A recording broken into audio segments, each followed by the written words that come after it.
There's so many sermons in it. Oh, there's a sermon, you can just the phrase, on this rock. There's a message in that. The foundation of the church is strong. It's rock solid. There's a message in that. I'm not going to preach that tonight. You can take that part of the passage that says, I will build my church. And I think that's an important message, because Jesus didn't say, you will build my church. He said, I will build my church. Now, what did Jesus tell us to do? He told us to make disciples. So the deal is, if we make disciples, he will build the church. Somehow we got that backwards, and somehow we think it's our job to build the church, and we forget about making disciples. I'm not going to preach that sermon tonight. Then there's that one that Baptist preachers love. The gates of Hades will not overcome. And we like to say, we're supposed to storm the gates of hell. Don't we say that? We're going to storm. Gates don't attack us. We're supposed to attack the gates. Have you heard that sermon before? About the only one. That's not even what Jesus meant. Hades and hell are two different things in the Bible. Hades is where dead people were, and Jesus was talking about we're going to bust the dead people out. I'm not going to preach that. There's another good one about binding and loosing. What you bind on earth literally says will have already been bound in heaven for you Greek scholars. And which, I mean by that, pastors and lay people go, so. But it's really important to us pastors to get that right. What you bind in heaven will have been already bound on earth. What you loose in heaven, Lord. That's a good sermon. We're not going to preach that one because it's a good one because it talks about the authority of the church. I want to talk about keys. Started talking about keys. I'm going to finish talking about keys. That's what I'm here to talk about is keys. What Jesus was saying symbolically, he didn't hand Peter physical keys. He handed him a movement. I'm giving you the keys to the kingdom of God. And by that, Jesus meant we're starting something. But it doesn't end with you, Peter.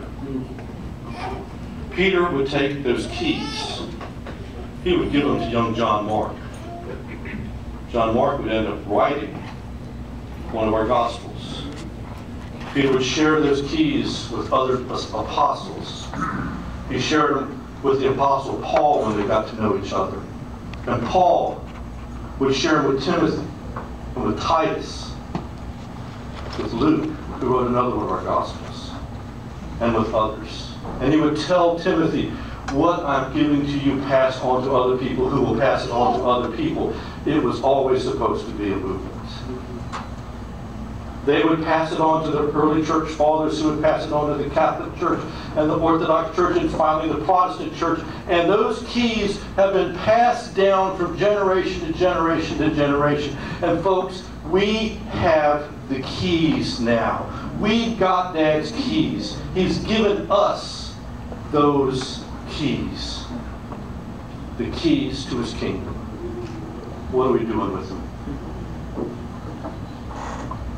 Are the keys to the kingdom of heaven hanging on a hook somewhere in your church office? Sometimes when I go to churches that have long since forgotten the power that they have, and they're acting all hopeless and helpless, I want to say, y'all got some old keys laying around up here and here somewhere. Maybe you've got the keys to the kingdom of heaven and you somehow forgot that all power on earth was given to Jesus and he gave it to us. Maybe those keys are laying around somewhere. Maybe they're hanging on a hook somewhere. Maybe someone came along and labeled them and said, I don't suppose there is a lock anymore for this key. We've got the keys. Has it been so long since we used those keys to open anything that we forgot what they're for? And then some of us pastors, we like to add to our key ring. We like to do what when I was a kid and collect keys. Reverend, doctor, pastor, apostle, bishop. We like to have a big old ring of keys. When Jesus intended for us to give them to other people, not hold on to them for ourselves. I heard a message just recently by a guy named by a guy named Joby Martin. He's a young pastor, planted a church in Florida. And his story goes like this. He was a youth pastor at a church, a Methodist church in Florida. I think it was Jacksonville. It was a decent-sized church. He was a youth pastor, and God blessed his youth ministry. It exploded. It went nuts. And suddenly this youth ministry is growing and growing and growing. And the pastor comes to Joby one day and says, Joby, I really believe God is calling you to take what you've got and plant a church. How many pastors, by show of hands, if you had a successful growing youth ministry, would suggest to your youth pastor, why don't you take all those young people and their parents and go plant a church? We'll bless it. We'll celebrate with you. We'll support it. Because we believe this is what God has called you to do. That's what it means to hand the keys to someone else. Pastors, God didn't give us these keys to collect. He gave us these keys for a movement to pass on. So I come to some kind of difficult questions about these keys. First question is this: why do we stand around waiting for a door to be opened? Now come on now.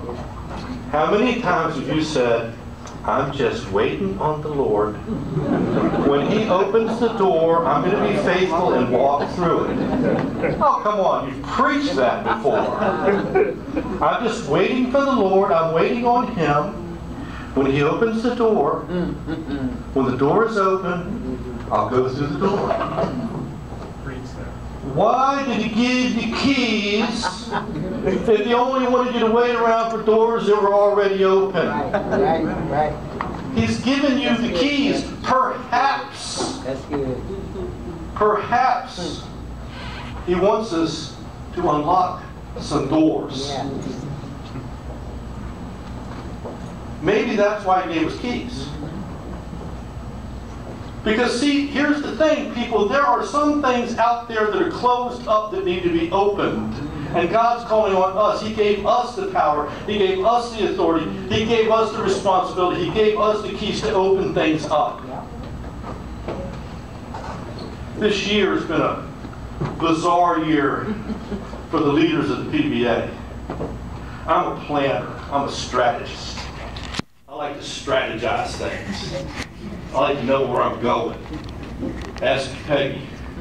We go on vacation, I've booked every room, I know where I'm just obsessive about having a plan for everything. You need someone to come to your church, talk about how to have a plan, I'm your man. I can do that. But about this time last year, God started messing with me. And He started showing me something that I knew was there, but it had not been really on my radar. He began showing me some closed doors. It's about this. We talk and talk and talk about being a network of churches, that we have a kingdom vision for the peninsula. But as long as there's racial separation, it's just talk. And I felt clearly God saying something to me along the lines of, why don't you do something about it? And I'm like, you got the wrong guy.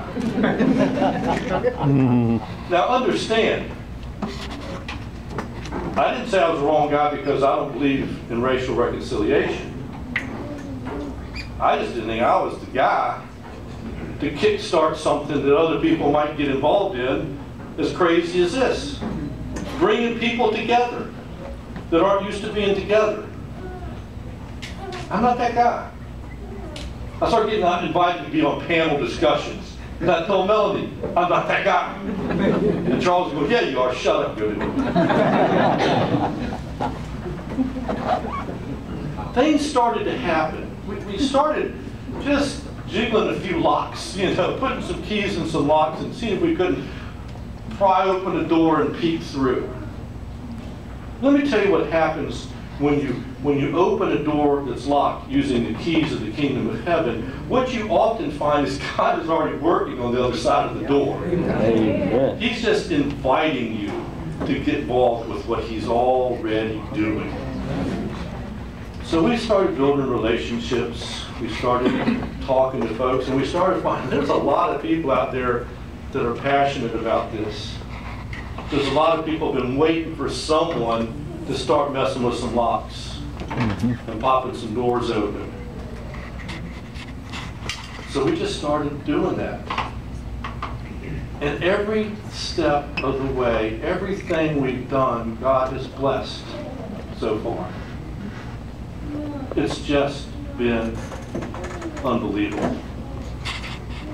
God is using the PBA to bring churches in this region together like never before. Amen. Can I get more than an amen? Glory.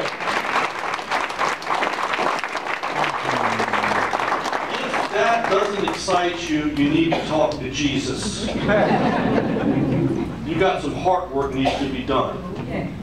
God is using the PBA to bring churches together in this region like he's never done before. Why us? I don't know, but he chose us.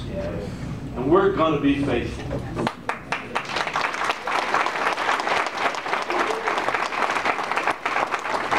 So here's another question. I'm just going to be a few more minutes. I'm making Charles get up here. So I can't get up here and preach. I can't see. Well, now you got the light. Charles can come up. He's going to back clean up. He's going to save us tonight. Here's another question. Why do we lock the door? So it's not always doors that other people locked. You know the passage. Behold, I stand at the door and knock. You know the picture. I had the picture on my slides. You know mullet Jesus? Golden blonde haired Jesus. Standing, because that's what Jesus looked like, right? He had a blonde mullet. Isn't that what Jesus looked like? At least in all the pictures. I'll give myself in trouble in just a minute. Behold, I stand at the door and knock. We've all sang the song. I'm not going to sing it. I'm not Jerome Barber. If Jerome was up here, he would sing time after time. He has waited before, and now he is waiting again to see if you're willing to open the door, and oh, how he wants to come in. Oh, that's such a good song. Well, you know what we use it for? We used to try to tell people about coming to Jesus. Open your heart to Jesus. That is not what he was writing about. Go back and read Revelation. He was talking to the church at Laodicea, a church that was lukewarm, that didn't take chances, that didn't unlock doors, that tried to hold on to the keys and not do anything with them. And he was saying, you know what? You make me sick. He said that to me. Jesus was having a bad day. He said, I want to spit you out of my mouth. That was the context that this verse is in. The image is not the door to your heart, it's the door to your church. And Jesus is going, I'm standing on the outside of your church, you've locked me out, and I'm knocking. Say that. Is somebody going to let me in? The door's locked on the inside. We're supposed to use these keys to open doors that are shut, not to lock the church from the inside. I'll give you $10 together. We got to get outside the box. Out of the box. For too long, we've locked ourselves in our boxes on Sunday morning. We drive up in there, we go to church, we sing some songs, we hear a sermon, we get in our cars, we go home, we drive by, I heard Charles quoted last night, drive by people in need. Why do we lock the door from the inside? Well, here's the problem, folks.